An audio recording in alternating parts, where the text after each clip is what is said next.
मोहनपुर गांव में किशन नाम का एक आदमी रहा करता था, जो कि किस्मत से बहुत धनी था। उसके पास अपने पुश्तों की बहुत सारी जायदाद थी, जिस वजह से वो हमेशा ही आलस में डूबा रहा करता। उसकी बीवी उसे लाख समझाती, लेकिन उस पर कोई भी असर नहीं होता। अजी, कितनी बार कहा है आपसे, कुछ काम कर लिया करो, जब देखो बिस्तर तोड़ते रहते हो। अरे उठ भी जाओ, ऐसे पड़े रहोगे तो शरीर पर जंग लग जाएगा। अरे मुझे घर के काम करने की क्या जरूरत है, सारे काम करने के लिए घर के नौकर चाकर है। तो अब तुम चाहती हो कि ऐसे में मैं घर के काम करूं? भगवान भी उसी को देता है जो अपने दोनों हाथों को आगे फैलाकर उनसे कुछ मांगता है। अरे तुम्हारा बस चले तो भगवान के आगे भी तुम हाथ न फैलाओ। अरे जाओ जाओ, अपने भाषण जाकर किसी और को सुनाओ और मुझे सोने दो। ठीक है, सो जाओ। मैं जा रही हूँ अपनी बादाम की खेती को देखने। ना जाने भगवान तुम जैसे आलसी को इतना धन दे ही क्यों देता है। सुमन ये बोलकर अब अपने खेतों में चली जाती है। दरअसल किशन की बादाम की खेती थी, जो कि बहुत अच्छी और उपजाऊ थी, जिस वजह से उनकी आमदनी में हर रोज इजाफा होता रहता था। इन सब चीजों को देखकर गांव के कुछ लोग उनसे बहुत चिढ़ा करते। एक दिन खेतों में सरसों उगाता हुआ बिरजू किशन के ठाट बाट को देखकर अंदर ही अंदर जल रहा था। ना जाने भगवान को भी इस किशन में क्या दिख गया, जो इसे इतना धनवान बना दिया और हमें इतना गरीब। मुझे तो इसे देखकर बहुत ईर्ष्या होती है। जरूर मुझे इसका कुछ करना ही होगा। बिरजू ये बोलकर मन में ठान लेता है कि अब वो किशन की जमीन को खराब करके रहेगा। और जैसे ही उसके खेतों में बहुत अच्छे बादाम उगाते हैं, तो वो बहुत सारे कीड़े मकोड़ों को एक बोरी में जमा करके उसके खेतों में छोड़ देता है, जिस वजह से उसके सारे बादाम खराब हो जाते हैं। अगले दिन जब सुमन और किशन अपने खेतों को देखने आते हैं, तो सुमन अपना माथा ही पीट देती है। हाय राम रे, ये देखो, आपकी आलस की वजह से क्या हो गया, हमारी सारी खेती खराब हो गई। आपको पता है, हमारी आमदनी का मूल आधार ही ये खेत है। अरे क्यों चिंता कर रही हो, कीड़े मकोड़े ही तो हैं। अब प्रकृति आपदा को कौन रोक सकता है, हम इसका कोई ना कोई हल तो निकाल ही लेंगे। इसके बाद किशन शहर से महंगी कीटनाशक दवाई मंगवाकर अपने खेतों में छिड़कवा देता है, और कुछ ही महीनों बाद फिर से उसके खेतों में और भी अच्छे बादाम उगाते हैं। ये सब देखकर बिरजू और उसकी बीवी जल भुन जाते हैं, और बिरजू की पत्नी रेवती अपने पति को बेलन से मारते हुए कहती है, अजी, तुमसे तो कोई भी काम ढंग से नहीं होता है। जहाँ तुमने ये कीड़े उन खेतों में छोड़े, वहीं उसने कीटनाशक छिड़वा कर और सब कुछ बढ़ा दिया। अरे अब तो उसके खेतों में और अच्छे बादाम हो रहे हैं। अरे मैंने तो कोशिश की थी ना, अब इसमें मेरी क्या गलती है? अरे आपसे कुछ नहीं होने वाला है, मैं ही उस आलसी बादाम वाले का कुछ बंदोबस्त करती हूँ। रेवती अब अपने मन में तरह तरह की तरकीबें बुनने लगती है। दरअसल किशन की किस्मत हमेशा से धनी थी। वो अगर कुछ नहीं भी करता, तो भी उसके सारे काम खुद ब खुद बन जाया करते, जैसे उसके साथ कोई चमत्कारी शक्ति जुड़ी हो। लेकिन ऐसा था कुछ नहीं, ये सिर्फ उसकी किस्मत थी जो कि उसका साथ दे रही थी। एक दिन जब किशन अपनी गाड़ी से कहीं जा रहा था, तो रेवती जानबूझकर उसकी गाड़ी के नीचे आ जाती है और नाटक करते हुए चिल्लाने लगती है, हाय रे, मेरा पैर तोड़ दिया। ना जाने ऐसा क्या ही जुर्म हो गया था मुझसे, जो मुझे ये सजा दी है इसने। अरे अमीर होगा अपने घर का, अब क्या गरीबों को कुचल कर मानेगा। अरे बहन, कैसी बातें कर रही हो, ये सब कुछ गलती से हुआ है और ये तुम भी जानती हो। अरे मेरा पति तो खेती करता है और मैं जमींदार के यहाँ काम करने जाती थी, लेकिन अब मुझ लंगड़ी को वो भी काम पर नहीं रखेगा। अरे मैं कहाँ जाकर काम करूँगी, हाय रे मेरी फूटी किस्मत। सभी गांव वाले अब किशन को घूरने लगते हैं, और किशन सकपका कर कहता है, अरे कोई बात नहीं, तुम एक काम करो, अब से कल से तुम मेरे बादाम की खेत पर आ जाना और वहीं थोड़ा बहुत काम करवा देना। मैं तुम्हें पूरे दिन की दिहाड़ी दूंगा। आखिर जो मैं चाहती थी वो मुझे मिल ही गया। अब मैं इसके खेतों में जाकर इसकी पूरी खेती को तबाह कर दूंगी, फिर मैं देखती हूँ कि इसके बादाम की खेती कैसी होती है। अरे वैसे भी ये तो आलसी है, मेरा कौन सा कुछ बिगाड़ पाएगा। अब रेवती अगले दिन से किशन के खेतों पर काम करने जाने लगती है और सारा काम कैसे होता है ये अच्छे से सीख लेती है। और रात के समय वो अपने खेतों से गुजरते हुए अपने घर आती है और अपने पति को कहती है, अरे सुनिए जी, अब जब आलसी बादाम वाला इतने अच्छे अच्छे बादाम की खेती कर सकता है तो हम क्यों नहीं कर सकते? अरे हम दोनों तो मेहनती भी हैं। मैं तो कहती हूँ हम भी अपने खेतों में सरसों की जगह बादाम उगाएंगे। तरकीब तो तुम्हारी बहुत अच्छी है। एक काम करता हूँ, मैं ये सारे सरसों के बीज बेचकर बादाम की खेती का सारा सामान ले आता हूँ। और तुम और मैं तो बहुत मेहनती हैं। तुम देखना हमारे खेतों में बादाम लहराएंगे। हाँ, और मैं इतने विभीषण बनकर तुम्हें किशन के खेतों का सारा राज बताऊंगी और वो खेती में क्या क्या इस्तेमाल करता है ये भी, और तुम हनुमान बनकर उसकी लंका ही जला देना। ऐसे ही दिन गुजरते हैं और बिरजू अगले दिन अपने खेत का सारा सामान बेचकर बादाम की खेती का सामान ले आता है और अब दोनों पति पत्नी अपने खेतों में बादाम उगाने का सारा इंतजाम कर लेते हैं। वहीं किशन अपने आलस में मस्त होता है। एक दिन की बात है जब रेवती कुएं से पानी भरने जा रही थी, तभी उसे इमली रास्ते में मिलती है और कहती है, अरे रेवती बहन, तुम भी इतने दिनों बाद मिल रही हो। तुम्हें पता है एक पते की बात पूरे गांव में फैली हुई है। अरे ऐसी भी क्या बात हो गई, मुझे भी तो बता। अरे वो उमा है ना, उसके घर में 9 साल बाद बच्चा हुआ है और गांव से कुछ दूरी पर एक बाबा है। उनसे जो भी मांगो या जो भी काम करवाओ, तुरंत वो काम हो जाता है और वो कोई पैसा भी नहीं लेते। अरे फिर तो वो बाबा बहुत चमत्कारी मालूम होते हैं, लेकिन हम उनसे जो काम करवाएं वो किसी को बता तो नहीं देते ना। अरे बाबा, वो बाबा क्या किसी को बताएंगे? वो कुछ नहीं बता सकते क्योंकि वो बाबा तो गूंगे हैं। वो तो सिर्फ इशारों में ही बात करते हैं। रेवती इमली की बात सुनती है तो मन ही मन एक बुरी तरकीब उसके मन में घर कर जाती है। वो उस बाबा के पास जाती है और बाबा के पैरों में गिरकर कहती है, अरे बाबा मेरी मदद कर दीजिए, मैं तो बड़ी परेशान हूँ। दरअसल हमारे गांव में एक किशन नाम का आदमी है, वो बहुत ही बुरा है। वो हर किसी पर अपना हुक्म चलाता है। अरे हमारे खेत भी उसी के पास गिरवी रखे हैं। बस एक खेत का छोटा सा टुकड़ा ही हमारे पास बचा है। अरे मैं चाहती हूँ कि आप मुझे कोई ऐसी भभूत दे दो जिसे जैसे ही उसके खेतों पर फेंकूं तो उसके खेतों का नाश हो जाए, और एक ऐसी भभूत मेरे खेतों के लिए दे दो कि जिसे जैसे ही मैं अपने खेतों पर छिड़कूं मेरे खेतों में बादाम की फसल लहरा उठे। रेवती की बात सुनकर वो बाबा इशारे में उसे 2 भभूत दे देते हैं। रेवती भी समझ जाती है कि एक भभूत उसे अपने खेतों में गिरानी थी और एक भभूत उसे किशन के खेतों पर गिरानी थी। वो खुशी खुशी बिना किसी को बताए अब अपने घर आ जाती है। वहीं किशन अपनी पत्नी को कुछ पैसे देकर कहता है, अरे सुनती हो, बहुत जल्दी हमारे बादाम की खेती की कटाई का समय आने वाला है और जैसे ही कटाई होगी हम पूरे गांव में भंडारा करवाएंगे। आखिर ये सब सभी गांव वालों की दुआओं की वजह से ही तो हो रहा है। अजी, आप भले ही आलसी हैं, लेकिन सच में बहुत नेक दिल इंसान है।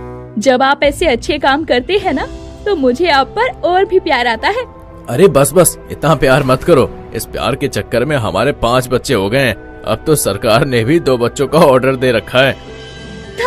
आप कुछ भी बोलते हैं। चलिए आप सो जाइए, सुबह भंडारे की सारी तैयारियां मैं करवा दूंगी।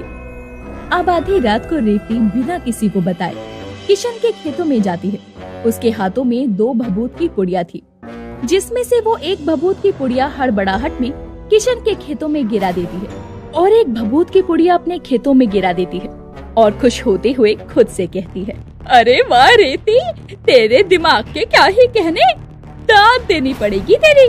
अब तो तू पैसों में खेलेगी, उस सुमन की तरह सोने का हार पहन के घूमेगी, बनारसी सोने के काम की साड़ियाँ भी पहनेगी। रेवती अब खिलखिलाती हुई अपने घर आती है और चुपचाप सो जाती है। लेकिन जैसे ही वो सुबह उठती है तो उसकी पूरी दुनिया उजड़ चुकी थी। उसके खेत काले पड़ गए थे, उसके खेत पूरी तरह से बंजर हो चुके थे और उसकी महीनों की मेहनत भी बेकार हो चुकी थी। अरे हाय राम रे, ये क्या हो गया? मेरी फसल कैसे खराब हो गई? लगता है अंधेरे में मैंने गलती से गलत भभूत अपने खेतों में ही गिरा दी। अरे ये क्या हो गया? चलो चलकर देखती हूँ कि किशन के खेतों का क्या हाल है। अब जैसे ही वो किशन के खेतों पर आती है तो देखती है कि किशन के खेतों में इस बार चौगुनी फसल हुई थी और किशन खुद अपनी फसल को काट रहा था।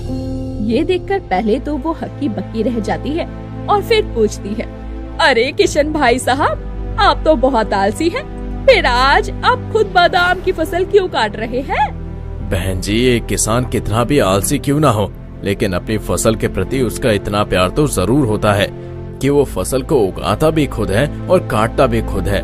मैं भले ही पूरे महीने अपनी फसल पर ध्यान ना देता हूँ, लेकिन हर बार फसल अपने हाथों से ही उगाता हूँ और काटता भी खुद हूँ। शायद यही वजह है कि भगवान मुझे इतनी तरक्की देता है। अब रेवती का मुंह बन जाता है और वो अपने घर आ जाती है। उसे अपने किए की सजा तो मिल ही चुकी थी, क्योंकि उसके खेत पूरी तरह से तबाह हो गए थे। वो ये बात किसी को बता तक नहीं सकती थी कि ये हुआ कैसे। वो कर्ज में बुरी तरह से डूब जाती है। ऐसे में किशन ही उसे और कर्ज देकर उसकी मदद करता है। वो भले ही उम्र भर आलसी रहता था, कोई काम नहीं करता था, लेकिन अपने बादाम के खेतों के प्रति अपने अच्छे व्यवहार को हमेशा कायम रखता। वो बादाम की खेती उगाता भी खुद और फसल होने पर काटता भी खुद और हमेशा गरीबों की मदद के लिए तत्पर रहता। आज से चिकन मोमोज वाली। वीरपुर गांव में मंडोली अपने पति शंकर और बच्चों के साथ रहा करती थी। मंडोली अपने परिवार का पेट पालने के लिए चिकन मोमोज की दुकान लगाती थी और उससे ही मंडोली को अच्छे खासी पैसे आ जाया करते थे। एक रोज मंडोली अपने चिकन मोमोज की रेहड़ी पर मोमोज बेच रही होती है। तभी उसकी पड़ोसन कमला का वहाँ आना होता है। अरे मंडोली बहन, क्या बात है, क्या बात है? पति के कमाते हुए तू अच्छा खासा कमा रही है, नजर ना लगी तेरी मेहनत को। अरे तूने बोल दिया ना, अब मेरे दुकान को नजर लगने से ये काले धागे में टंगी नींबू मिर्च भी नहीं बचा पाएगी। अरे मेरी नजर लगे तेरे दुश्मन को। वैसे सच कहूँ तो तेरे हाथों के मोमोज में क्या ही स्वाद होता है। खाकर तो आत्मा ही तृप्त हो जाती है। अरे आज मैं पैसा नहीं उधार में खाने आई है ना। अरे बता कौन सी चटनी लेगी, तीखी या मीठी? अरे दोनों ही डाल दी और हाँ सुन, ऊपर से थोड़ा चाट मसाला भी डाल दियो।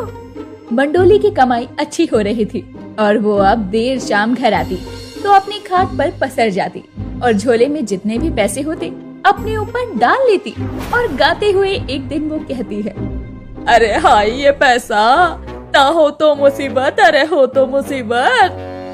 मंडोली के पास इतना पैसा तो आने ही लगा था कि वो अपने परिवार का खर्चा निकालकर भी अच्छे खासे पैसे जमा कर चुकी थी। लेकिन कहते हैं ना, पैसा आता है तो अपने साथ कई मुसीबत लाता है। मंडोली अच्छा खासा अपनी चिकन मोमोज की दुकान से कमा रही थी, लेकिन उसके मन में धीरे धीरे लालच बढ़ रहा था। वो सोच रही थी कि क्यों ना वो अपने चिकन मोमोज का रेट बढ़ा दे। ऐसे ही एक रोज देर शाम मंडोली अपनी दुकान पर चिकन मोमोज बेच रही होती है। तभी एक आदमी उसके पास आता है और वो मंडोली के पैर के पास छुप जाता है। उसके हाथ में एक बैग होता है। अरे रे रे, कौन हो तुम? क्यों मेरे पैर पड़ रहे हो? मेरी तो शादी भी नहीं हुई जो तुम मेरे दामाद हो। अरे उठो मेरे पैरों से। अरे बहन जी, यहाँ से आपने किसी को बैग लिए जाते देखा है क्या? वो चोर है, मेरे मालिक का पैसों से भरा बैग लेकर भागा है। ये सुनते ही मंडोली की आंखें चमक जाती है और वो नीचे देखती है तो वो चोर मंडोली को हाथ जोड़ के ना कहने के लिए बोल रहा था। अरे क्या बात है, ये बैग तो पैसों से भरा है, इसमें तो बहुत पैसे होंगे। इन्हें जैसे भी यहाँ से भगा देती हूँ, उसके बाद इस चोर को मैं देख लूंगी और ये पैसे मेरे होंगे, मंडोली के। अरे बहन, बहरी हो क्या? तुमसे ही पूछ रहा हूँ, उस चोर को देखा है क्या? अरे बता भी दो, वरना वो मेरे हाथ से निकल जाएगा। अरे हाँ हाँ, उस तरफ गया है, वो सामने आलू के पराठे की दुकान की तरफ भागा है। अभी वो ज्यादा दूर नहीं गया होगा।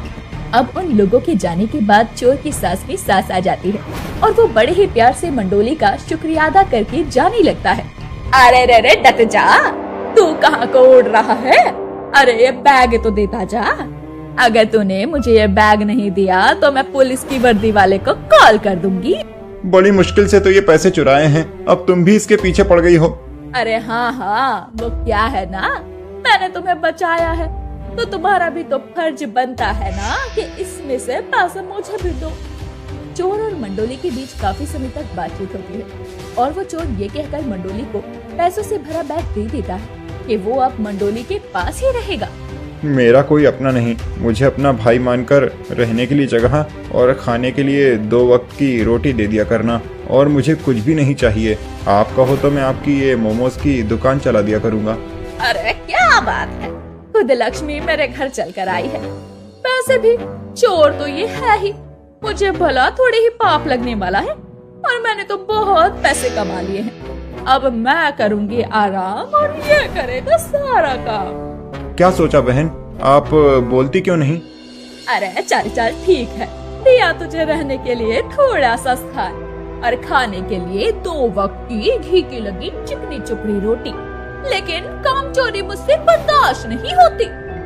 अब वो चोर मंडोली के यहाँ रहने लगता है और मंडोली के चिकन मोमोज की दुकान को चलाने लगता है और मन लगाकर काम भी करता है। इधर दिन ब दिन उस चोर जिसका नाम भोला था, मंडोली उसके आने से आलसी होती जा रही थी, जैसे मानो उसके शरीर पर जंग खा गया हो, क्योंकि वो खुद तो कुछ करती नहीं और उसका सारा काम धंधा भोला ही संभाला करता। एक रोज मंडोली का भाई जुगनू आता है और वो भी मंडोली के यहाँ रहने लगता है। इधर एक रोज मंडोली भोला से कहती है, अरे सुन भोला, हमने चिकन मोमोज के रेट बढ़ाए तो उसका कोई फायदा नहीं हुआ, लेकिन अब से हमें चालाकी से काम करना होगा।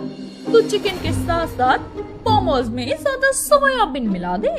ये आप सही कह रही हो दीदी, मैं आज ही बाजार जाकर 5 किलो सोयाबीन लेकर आता हूँ और चिकन के साथ सोयाबीन मिलाकर मोमोज बनाकर बेचने लगेंगे। अरे हाँ, और ध्यान रहे ये बात किसी को पता नहीं चलनी चाहिए। लेकिन इसमें हमारा कोई नुकसान तो नहीं है ना? वो क्या है ना दीदी कि आपकी दुकान इतनी अच्छी चल रही है तो मुझे डर है कि कहीं ऐसा करने से ग्राहक भड़क न जाएं। अरे तू अभी आम खा, गुठलियों के दाम मत गिन, समझ गया ना? मैं घर जा रही हूँ, मुझे एक एक मोमोज के शाम तक का हिसाब चाहिए। मैं तुझे आज ही मेहनताना दूंगी। अब इधर मंडोली अपने घर आती है तो वो देखती है कि घर का सारा सामान बिखरा हुआ था और उसका भाई जुगनू घर पर था ही नहीं। अरे ये क्या हो गया, ये सब किसने किया? जुगनू, अरे जुगनू, वो तो कह रहा था कि उसे शाम में घर के लिए निकलना है, वो तो चला गया होगा। पैसे, अरे पैसे देखूं सही सलामत है अभी या नहीं। अब मंडोली पैसों से भरा बैग देखती है तो वो अलमारी में होता ही नहीं है। अब मंडोली ये सब देखकर अपना सर पीट लेती है और वो इसका सारा इल्जाम अपने घर में रह रहे भोला पर लगाती है। लेकिन भोला तो पूरे दिन दुकान पर था और मंडोली का भाई तो पहले भी इतने समय तक आकर रह चुका था। तो आखिर चोरी की किसने? अब देर शाम दुकान से भोला आता है। अरे तूने घर से पैसे चुराए, सच सच बोल। देख तूने अगर झूठ बोला ना तो मैं तुझे पुलिस के हवाले कर दूंगी। अरे नहीं नहीं, मैं क्यों ही चुराऊंगा पैसा दीदी, और पैसा चुराता भी तो यहाँ थोड़ी होता, ये तो आप भी जानती हैं। अरे हाँ ये तो है, लेकिन जुगनू पैसे नहीं चुरा सकता। तो किसने चुराए पैसे? मुझे तो कुछ समझ नहीं आ रहा। मंडोली अब सोच में पड़ जाती है कि आखिर उसका पैसा किसने लिया। इसी गम में वो अब दुकान पर भी नहीं जाती। मंडोली की दुकान बेचारा भोला ही संभाल रहा था। लेकिन जब से भोला उस दुकान को संभाल रहा था, जब से भोला पर मंडोली ने झूठा चोरी का इल्जाम लगाया था, तो वो मंडोली के चिकन मोमोज की दुकान से पैसे बचाने लगता है। लोगों का जितना भी भला कर लो, लोग एहसान फरामोश हो ही जाते हैं, लेकिन मैं भी कम नहीं हूँ। मैं भी अब पैसे बचाऊंगा और यहाँ से दूर चला जाऊंगा। अब एक रोज मंडोली के घर जमींदारनी आती है और वो मंडोली से कहती है, अरे मंडोली, आज दुकान पर नहीं गई? अच्छा, तूने तो अब किसी लड़के को रख लिया है ना? अरे हाँ हाँ, भोला ही संभाल लेता है दुकान अच्छे से। वैसे मेरे गरीब खाने में आपका कैसे आना हुआ? अरे मेरी बेटी की शादी है, लड़का शहरी है, तो उनकी डिमांड है कि शादी के मेन्यू में उनको मोमोज चाहिए, वो भी तेरे हाथों के हो तो उन्हें जरूर पसंद आएंगे। ये ले 5000 एडवांस और बाकी के पैसे शादी के अगले दिन। अब देर शाम मंडोली भोला को 2000 रुपए देती है और चिकन का ऑर्डर देने को कहती है, जिसके बाद भोला भी अगले दिन चिकन का ऑर्डर दे आता है। ऐसे ही सनी देखता है। शादी वाले दिन जमींदारनी के यहाँ शादी की पार्टी चल रही थी। सभी लोग खाने पीने का लुत्फ उठा रहे थे। तभी फंक्शन में उस वक्त लोग परेशान हो जाते हैं जब दूल्हे के भाई को अजीब सी उल्टियाँ होने लगती है और वो कहता है कि उसने जैसे चिकन मोमोज खाया वैसे ही उसकी तबीयत खराब हुई। तभी वहाँ मौजूद टीलू भोला को पकड़कर सबके सामने लाता है। अरे जमींदारनी जी, ये भागा जा रहा था और ये सब इसका ही किया धरा है। इसने मुझसे 100 मुर्गियाँ ली, जिसमें से कुछ मुर्गियाँ बीमार थीं, तो कुछ मरने को थीं। इसने मुझसे कहा कि ये उन मुर्गियों को कुत्तों को खिलाएगा क्योंकि इसे कुत्ते बहुत पसंद हैं।